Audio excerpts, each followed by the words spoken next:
On the corner of 32nd Street and Broadway in New York City, not far from where once a year floats and inflated Bart Simpsons roll down the street in front of the Macy's department store for the Thanksgiving parade, an area known as Herald Square, sits a dark green statue of an old man with spectacles on, leaning back in his chair, his arms slouched over the armrests. If the average passerby cared to inspect its base, they would find that it is a statue of Horace Greeley, an icon of 19th century American journalism.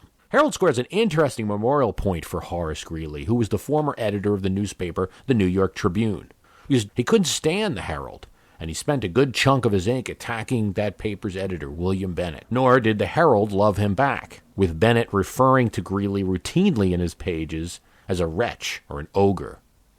Such was American journalism in the 1840s and 50s. Greeley's Tribune supported the Whigs, and then later the Republicans. Personally, he had a socialist view. He was concerned about the slums and the average working people of New York City. If you know one quote of Greeley, it's, "Go west, young man," which was not the celebration of manifest destiny that it might seem. Not really was he intending to call America to explore from ocean to ocean. It was his exhortation to the working poor and his suggestion on how they could improve their lot. He also argued successfully for a Homestead Act to provide free or cheap land for the downtrodden Western newcomers. Greeley's Tribune was a Whig paper, argued for a protective tariff, was decidedly abolitionist, and opposed Democratic candidates, especially President Polk. Greeley argued against the Mexican War, which he spoke of in terms that it's doubtful few published newspapers would refer to the Iraq conflict today. Greeley called Mexico a phantomless abyss of crime and absurdity. The fact that it was a war that we were easily winning did not deter Greeley. He called President Polk the father of lies and blared headlines across his paper. Sign anything, ratify anything, do anything to end the guilt, the bloodshed, and the shame. In 1848, as that war was concluding, Greeley himself was appointed by New York Whig leaders to fill an unexpired term in Congress, and he used his short time to rail against abuses in that body. He at once saw injustice in a law that compensated congressmen for $8 for every 20 miles they traveled from Washington, D.C. to their districts. Got a reporter to track the average congressman's route compared to postal routes, and found that most were being overcompensated. He forced a vote on this issue on the House floor, and at the end of voting, when it was clear his motion was not going to pass, he took the floor and said to his fellow congressmen, "I know you know not of saving. Your gentlemanly work is spending, taking, distributing." His fellow members did not change the compensation scheme and were angered by Greeley's motion, threatened to expel him, but later decided against it, fearing for the publicity. Greeley's paper was influential and important, not only in its own circulation, but his comments were often reprinted in other papers, which was a common occurrence at the time. Newspapers would exchange with each other, a kind of early American World Wide Web. Greeley played an influential role in the founding of the Republican Party, and later he was very influential in drumming up support for Abraham Lincoln in the Republican Convention of 1860. It was not, however, that Greeley was a huge fan of Lincoln, but Greeley did not want Governor William Seward of New York to win the nomination, and so he supported Lincoln. When later Lincoln would win the nomination and the election, and in a conciliatory gesture would make Seward his Secretary of State, Greeley was angered. Greeley was impatient and impulsive, and his newspaper reflected that. Prior to the Civil War, Greeley resisted calls for peace with the South, or war with the South, saying, "Let them go." But after Fort Sumner, Greeley became a warmonger. He put a headline in the paper in extremely large font for a solid week, saying, "Forward to Richmond," huge block letters. One's reminded of a breaking news alert at one of the cable networks today. "Forward to Richmond," he said. "The rebel Congress must not be allowed to meet there on the 20th of July. By that date, the place must be held by the National Army." With ink and type, Greeley sought to order an army. Many blamed Greeley for inciting public opinion and encouraging General Irwin McDowell and the Lincoln administration into hurrying a show of force at the Battle of Bull Run before the Union Army was ready. and it ended with Union forces in disarray and the South hardened in their opposition. Greeley backed the commander-in-chief when he issued the Emancipation Proclamation in the fall of 1862, saying, "God bless Abraham Lincoln." But as the war took its toll in the next year, Greeley soured again, saying he feared there could not be a good war or bad peace. He attempted to work out a peace deal with Confederate agents in Canada, which ended up being an embarrassment for him. After the war, Greeley, who had argued for marching to Richmond and argued for emancipation of the slaves, now called for amnesty for the Confederates, for the slave owners, and a pardon for Jefferson Davis and Robert E. Lee. During Grant's presidency, Greeley was upset by corruption in his administration and tired of Union troops in the South, and he joined the liberal Republican movement of 1872 and entered the presidential race as the anti-Grant candidate, accepting the support of the Democratic Party that he had trashed his entire editorial career. He was ridiculed as a turncoat and a crazy man. Following his defeat on Election Day, he checked into a sanitarium, and there he died before the electoral votes could be counted for him in the presidential race. With today's confusing morass of cable channels, with revelations of papers carrying stories for administrations, it may lead us to question, when did the media lose its bipartisanness, its objectivity? But the question may be, when did the media have it? In Horace Greeley, we have but one example that if you're looking for objectivity in the history of America, you'll certainly find it in a strange variety. Greeley's erraticness may have been the closest you got to a kind of objective viewpoint in the 19th century. If the fact that Greeley sat in Congress while running a newspaper as its editor seems shocking, it was not so at the time. His rival, Henry Raymond, was the chairman of the Republican National Committee and ran Abraham Lincoln's re-election, all the while remaining as editor of the New York Times. Later in the century, both names associated with tabloid or yellow journalism, Pulitzer and Hearst, would serve in Congresses at different times, with Hearst also running for New York governor and New York City mayor. Both realized they had more power in ink than in office as one votes of hundreds. Joseph Medill, the publisher of Chicago Tribune and another Lincoln supporter, later became mayor of Chicago. President Warren Harding was a newspaper editor prior to running for office, and when Harding ran, he faced off against Governor James M. Cox of Ohio, who had also built up a name that even remains today in the Ohio newspaper business, making the 1920 election a battle of newspaper publishers turned politicians. Newspapers and politics mixed easily, as old Greeley would have wanted. He had no interest in a new profession of newspaper men. Newspaper men, he said famously, came from the bar, the pulpit, or the street. They were real people, in a sense, with real opinions, who also were publishing newspapers. Before the American Revolution, there were 37 newspapers in the colonies, and many one-off pamphlets and leaflets going around. Newspapers were an important part of colonial life. Newspapers first spread outrage about the tea tax and the Stamp Act. During the Revolution, newspapers were important to spreading the patriot cause. The Continental Congress asked for people to save their rags so it could be made into paper pulp. George Washington insisted on the printing of the New Jersey Gazette, while the troops were in Valley Forge so they'd have something to read and build their morale. The beginnings of the nation, just as the Founding Fathers quickly chose their sides between these two parties, the Federalists of Hamilton and the Anti-Federalists or Republicans or Democratic Republicans of Thomas Jefferson, so did the nation's newspapers. It was just simply understood that papers represented a party. Politics was important to them. Political parties represented large groups of motivated, usually literate people.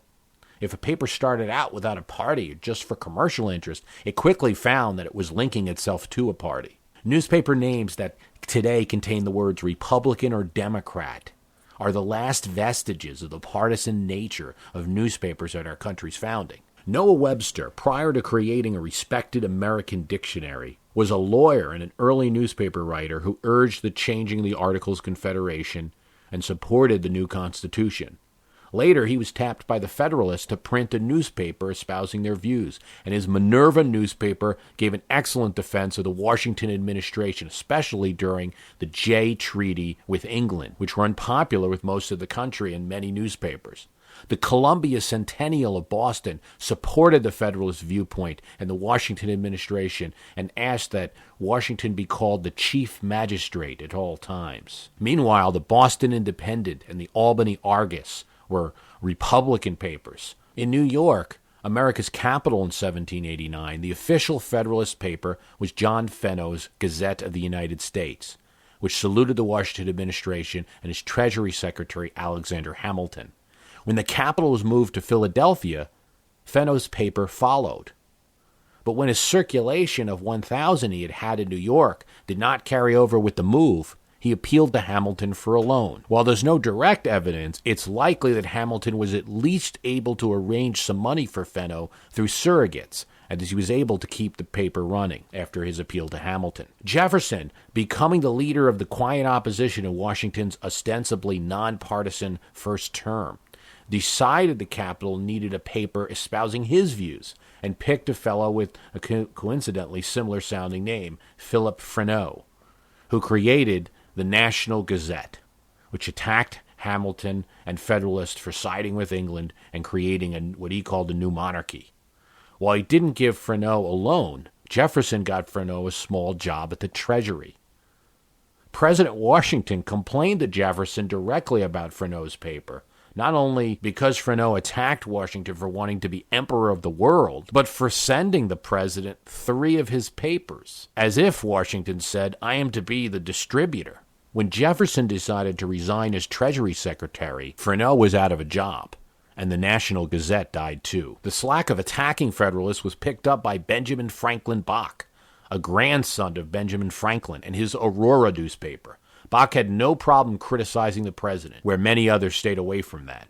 At the end of Washington's term, weeks before he issued his now celebrated farewell address, Bach said, "If a nation was debauched by a man, the American nation has been debauched by Washington. If a nation was ever deceived by a man, it was deceived by Washington. Let it be said that no man is an idol." Federalist papers outnumbered Jeffersonian Republican ones, and when Jefferson became president in 1800, the vile attacks continued. Should the infidel Jefferson be elected to the presidency, the seal of death is set that moment on our holy religion, said the Palladium, and reprinted in several newspapers, including the Federalist Hudson B. Smarting from the loss of power for his Federalist Party in 1800, Alexander Hamilton spent $10,000 to set up a Federalist organ, the Evening Post, which is a direct ancestor to the New York Post of today. President Jefferson, in effect, created his own newspaper, the National Intelligencer. Its owner, Samuel Harrison Smith, had been printing a small paper in Philadelphia when Jefferson suggested he move to the new capital, Washington, D.C., on the promise that his paper would become the government's organ. This is a trend that would continue. Friends of Andrew Jackson created the United States Telegraph after he lost a contentious election to John Quincy Adams. Zachary Taylor created The Republic for his short-lived presidency. It was common for presidents to designate a paper that would be the administration's spokesperson. Fillmore used the National Intelligencer. Democrats like Franklin Pierce or James Buchanan spoke through the Washington Union, which was the capital's Democratic newspaper. Andrew Jackson gave at least 35 jobs to newspaper reporters, presumably in exchange for good press. At the time of the Civil War in New York City, Greeley's Tribune was one of 17 media choices, 17 newspapers that New York citizens had, reflecting a choice of media only to be matched by the cable television of today. In addition to the Tribune, there was the reliably pro-Lincoln New York Times. Then there was the Democratic 2-cent, 8-page paper, the New York Daily News, owned by Benjamin Wood, who was the brother of Democratic Mayor Fernando Wood. The Daily News reflected the majority opinion in a city that was Democratic and voted against Lincoln 2-1, and against his re-election by even a greater margin. The New York Daily News reflected thinking in a New York that was at best ambiguous about the Civil War. routinely decried the emptiness of this war upon our brethren. Up until the time of Lee's surrender, the New York Daily News continuously blasted New Yorkers with headlines that the South was going to win the war. New Yorkers could also read William Bennett's New York Herald, which had somewhat of a middle position, supporting the war, but wanting someone other than Lincoln to lead it. In 1864, when Lincoln faced re-election, the paper suddenly switched and supported Lincoln, suspiciously after Lincoln offered Bennett an ambassadorship to France, which he later had to turn down due to some publicity. It's after the Civil War that the first sign of freedom from party control is seen when several newspapers, the New York Times, the Evening Post, the Philadelphia Times, the Springfield Republican, and Harper's Weekly, all Republican Party newspapers, went against Ulysses S. Grant in the 1872 election and supported Horace Greeley. Perhaps a new era of journalism had arrived with freedom from party control. Whitelaw Reid, Greeley's successor at the Tribune, wrote, "Independent journalism, that is the watchword of the future for the profession. An end of concealments, because it would hurt the party. An end of one-sided exhortations." Whitelaw Reid's comments did reflect the new consensus of a more independent and non-party controlled journalism, though perhaps not his real personal sentiments. As it turned out, Whitelaw Reid would turn the Tribune back into a solid Republican Party organ after Greeley's death. He was appointed minister to France by Benjamin Harrison and ran for vice president with Harrison as his vice presidential candidate in 1892. But it is true that papers became less partisan in the latter half of the 19th century, going into the turn of the century, as they appealed to much greater audiences than they had before, especially women who did not have the vote. Advertising surged during the latter half of the 19th century, especially from large department stores. Though America's literacy was increasing, it is perhaps true that its interest in public affairs was not. So rather than papers appealing to those most interested in politics, sensational news, which had always been a part of American newspapers, began to be the true focus. The most famous men among this period of journalism, of course, is Pulitzer and Hearst. When Hearst bought the New York World in the 1890s, it touched off a newspaper war and a battle of so-called yellow journalism. Hearst and Pulitzer are heavily associated with the nation's involvement in the Spanish-American War. But these papers were sensationalist, but not necessarily partisan. Certainly Hearst favored William Jennings Bryan, the Democratic candidate, but he also did more to publicize William McKinley's splendid war and keep him in office than he could ever do to help Bryan. Mostly Hearst was in it for himself and would later start his own party and run for New York mayor. It could probably be said that in the 20th century, most newspapers represented Republican viewpoints, though not always in a strong, partisan way as they had in the founding of the nation. The influence of newspapers waned, despite the fact that only a third and a fourth of newspapers supported them respectively. Franklin Delano Roosevelt and Harry S. Truman were elected to office in the 1940s. In closer elections, Republican preference in newspapers mattered. And John F. Kennedy sought to avoid or get around the influence of the newspapers by challenging Richard Nixon to a series of televised debates. As president, Kennedy would avoid the big newspaper editors by taking small beat reporters and inviting them to the Oval Office to get unprecedented access, in exchange, of course, for positive reporting. Lyndon Johnson offered a Houston publisher an approval of a bank merger that he was concluding if he could get good coverage in his paper. These actions were echoes of the old days of Jefferson or Jackson buying off journalists. If there's a crowning moment for objectivity in the press, a moment where it seemed like truth wins over politics, it's Watergate. And it is true that journalists, and certainly the Washington Post, played a key role in rooting out the activities of a president. But it might be useful to throw a little water on some of the myth. It has to be remembered that not all newspapers covered Watergate with the ferocity of Woodward and Bernstein. The story was barely covered by most of the media until months after the two city beat journalists had first broken the story. Or in the first months of the scandal, with more than 430 reporters in Washington, only 15 worked on Watergate. In many ways, the Washington Post was out on a limb on Watergate. It published 200 news articles, more than double the number of its nearest competitor, the New York Times.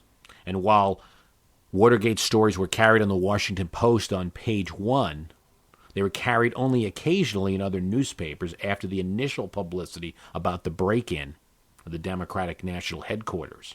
What's especially troubling if you look at the history of Watergate is that few in the media challenged Nixon's White House version of events during the pivotal first months of the scandal. The break-in into the Democratic National Headquarters had occurred just as American voters were going to select a president. It's forgotten in history that the break-in and the initial Post stories about Watergate broke before voters went to polls, before Nixon won in a landslide. The McGovern campaign, in fact, attempted to make use of Watergate in the 1972 campaign and even aired a few TV commercials on the subject. But the attempts fell on deaf ears, as only the Post was running stories about it. And there wasn't much media support to what McGovern's campaign was saying, to the theory that Nixon had something to do with the break-in at the headquarters of his opponent's party during an election. As Carl Bernstein says, too many people in the press bought the assumption that there was a new Nixon, that he couldn't be involved in this. Bob Woodward said that he always thought it was too strong to say that the media brought down a president. As more materials are released, the media's role in uncovering Watergate diminishes in scope and importance. Television and newspapers publicize the story and perhaps even encourage more diligence and investigation. But it is clear that as Watergate unfolded from 1972 to 1974, media revelations of crimes and political misdeeds repeated what was already known to properly constituted investigative authorities. In short, carefully timed leaks, not media investigations, provided the first news of Watergate. We now know the identity of Woodward and Bernstein's secret source, Deep Throat, came not from the Nixon administration, but from the investigative arm. Mark Felt was the number 2 man at the FBI. Watergate author Edward J. Epstein said, "At best, reporters including Woodward and Bernstein only leaked elements of the prosecutor's case to the public, a few days before it would otherwise have come out anyway. Without any help from the press, the FBI linked the burglars to the White House and traced their money to the Nixon campaign." Well, Woodward comes somewhere in the middle, saying that while reporters didn't bring down a president, they did have an effect. The late Sam Ervin, chairman of the Senate Watergate Committee, called Woodward and asked questions, and his work grew out of the stories that we did. Woodward also says that after Nixon's resignation, the presiding federal judge, the late John Sirka, told him flat out that the Post stories influenced him to crack down on the Watergate conspirators. A Watergate prosecutor, Seymour Glanzer, says that all that really mattered, both legally and politically, was Nixon's failure to destroy his incriminating tape recordings, not the media coverage. Woodward and Bernstein followed in our wake, Glanzer said. The idea that there were this great investigative team was a bunch of baloney. Watergate may have created more of a spin on objectivity and rigorous press after the fact. Media in the 70s, 80s, and 90s started looking for scandals mirroring the Watergate one. On January 25th, 1988, Dan Rather interviewed George H.W. Bush, George Bush Sr., on a live CBS news program. Bush was vice president, and with several candidates, including Kansas Senator Bob Dole, on his heels, it wasn't a sure thing that Bush would succeed Reagan. Rather would not interview the vice president in person, but instead a video monitor would be brought in. The image of Rather live with Bush in this video box and this interview would become so infamous that C-SPAN still sells copies of it on their website. Dan Rather had been looking into the Iran-Contra scandal and was sure there was more there than meets the eye. In the interview, Rather kept trying to implicate Bush. Over and over again, Rather would ask Bush a question about his knowledge in Iran-Contra. When Bush wouldn't concede that he had prior knowledge, Rather would interrupt him and ask him another question about the same topic, whether he knew about the support of the Contras made illegal by the Congress. Then Bush fired back. Bush said, "I want to talk about why I want to be president, and I don't think it's fair to judge my whole career by a rehash on Iran. How would you like it," Bush said, "if I judged your career by those 7 minutes when you walked off the set in New York?" Bush was referring to an incident in which Dan Rather had walked off his camera position during the U.S. Open to protest a news department decision to cut his coverage. Rather did not respond, but it was clear that the interview had gotten more personal than normal interactions between a reporter and politicians they are covering. A number of CBS affiliates called the Bush campaign to apologize for Rather's behavior. Mike Wallace, fellow CBS reporter, said his style was wrong. Dan lost his cool. Sam Donaldson said Rather went too far. I don't think we can get into a situation where we make accusations on our own authority. Rather had conducted the interview, it appears, without any specific evidence that Bush was involved or had prior knowledge of the Iran-Contra scandal, and instead sought to get Bush, his interviewee, to admit to it. Howard Kurtz, a media reporter, would ask Dan Rather whether his interview was handled correctly. Kurtz said to Dan Rather, "You were aggressive with Vice President Bush when you interviewed him on CBS, but when you interviewed President Clinton during the impeachment ordeal, you asked him such things as, how's the first family holding up? Did the past year have a moral? What can parents tell their children about this whole episode?" Rather denied pulling any punches. "I go into each interview thinking to myself, how can I make this the best interview I've ever done? I sized up the moment, the news moment, if you will, sized up President Clinton, and I thought the interview was as revealing as anything he had done."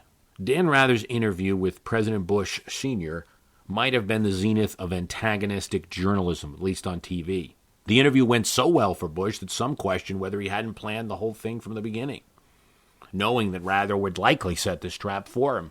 Certainly he came prepared with the comeback soundbite. There was no question of how another president viewed the action. In his 1990 book, In the Arena, Richard Nixon said, "In the '88 campaign, we saw a striking example of how helpful an enemy can be.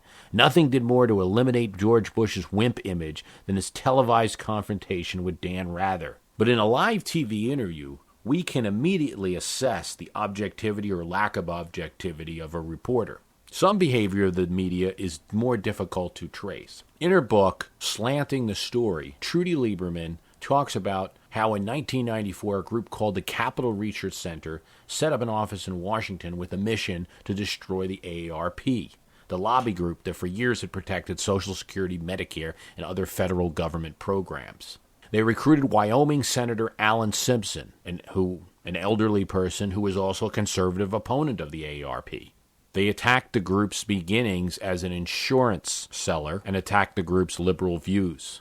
With Simpson as a spokesperson, newspapers like the San Diego Tribune, Albany Times, St. Petersburg Times, San Francisco Chronicle, and Atlanta Journal used some of the attacks without investigating or providing an opposite viewpoint. Sam Donaldson on ABC questioned the president of AARP with Capital Research Center's unsubstantiated assumption. Lieberman's Slanting the Story book does a pretty good job of tracing press releases from the Cato Institute attacking Head Start, finding its way into news accounts, in some cases verbatim and in all cases unchallenged, and describes how a Cato spokesperson who described himself as nothing more than a journalist was put on as a child care expert who said that Head Start was a waste of time and did nothing for children. The true problem with lack of objectivity today is that our expectations are set so higher than those who read the American media, the press of the early days. We expect our news to be fair and balanced. Early Americans expected they were getting one point of view, the view of the person who printed the paper. It wasn't called media at the time. That term came later, and using that term sets up an expectation that there's a middle ground for ideas. And that makes cases where information is pushed through the media all the more sinister. The case of Judith Miller, a New York Times reporter who had access to top government officials in the Bush administration, may be such a case. Miller came under criticism for her reporting on whether Iraq had weapons of mass destruction prior to the decision to use force against Iraq. On September 7th, 2002, Miller reported the interception of metal tubes bound for Iraq. Her front-page story quoted unnamed American officials, an American intelligence expert who said the tubes were intended to be used to enrich nuclear material, and cited unnamed Bush administration officials who claimed that in recent months Iraq had stepped up its quest for nuclear weapons and embarked on a worldwide hunt for materials to make an atomic bomb. Miller added that Saddam Hussein's dogged insistence on pursuing his nuclear ambitions, along with what defectors described in interviews as Iraq's push to improve and expand Baghdad's chemical and biological arsenals, have brought Iraq and the United States to the brink of war. In Miller's writing, one could see an echo of Horace Greeley's on to Richmond, or Pulitzer's crying for war with Spain. Although Miller conceded that some intelligence experts found the information on Iraq weapons spotty, she did not report specific and detailed objections, including a report filed with the U.S. government more than a year before Miller's article appeared by a physicist who concluded that the tubes were not meant for the enrichment of nuclear weapons. Shortly after Miller's article in the New York Times was published, Condoleezza Rice, Colin Powell, and Donald Rumsfeld all appeared on television and pointed to her story as a partial basis for going to war. Subsequent analysis by various agencies all concluded that there is no way the tubes could have been used for uranium enrichment. More insidious than a government starting up a newspaper to report on its own doings, here was a report that originated from the government, handed off to a reporter, and then later used as evidence for the same government's actions. The Times case shows how the newspapers, while beaten to the news by television, still have some sway over American thought that they had in the colonial and Civil Wars days. The information being in the Miller stories and this weapons of mass destruction information being in the New York Times over any other newspaper was key, as New York Times had a reputation of not being warm to the Bush administration. Miller's also been tangled up as a possible co-conspirator with the Bush administration in the attempt to discredit Ambassador Joe Wilson after he questioned the intelligence used to justify the 2003 invasion of Iraq. Though she did not report on Wilson, she was apparently given information about the identity of Wilson's wife, who was a CIA agent. Miller's role in that saga may be revealed or may not be revealed in upcoming trials. But what is clear is that Judith Miller traded objectivity for access. For access to exclusive newsmakers, she presented the administration's side of the news and ignored contrasting viewpoints. And on the surface, it doesn't seem comparable to the situation of Alexander Hamilton or Thomas Jefferson or Andrew Jackson offering jobs or offering loans to newspaper publishers for good coverage. In a modern-day era where scoops and deadlines are everything, and where journalists can make a name and sometimes multi-million-dollar fortune from books and appearances, access to government leaders can be interpreted as another form of cash. From Horace Greeley to Judith Miller, the objectivity we assign to the media may be a fiction of our own imaginations. Most media don't make their lack of objectivity easy, as Greeley might have, and few would call a president a heathen or a scoundrel like early American papers did. But invariably, with all media, there are biases. As did citizens of old, Americans must sample from a wide variety of sources to get the truth. Increasingly, blogs with hold articles up to scrutiny are playing a great role. And with the internet, Americans now have as many media choices as they did in the 19th century to compare and contrast viewpoints. But as with so many political developments today, we should not think that we are standing at the end of all time and that the lack of objectivity we sometimes see now is a new problem. With history beating up politics, I'm Bruce Carlson.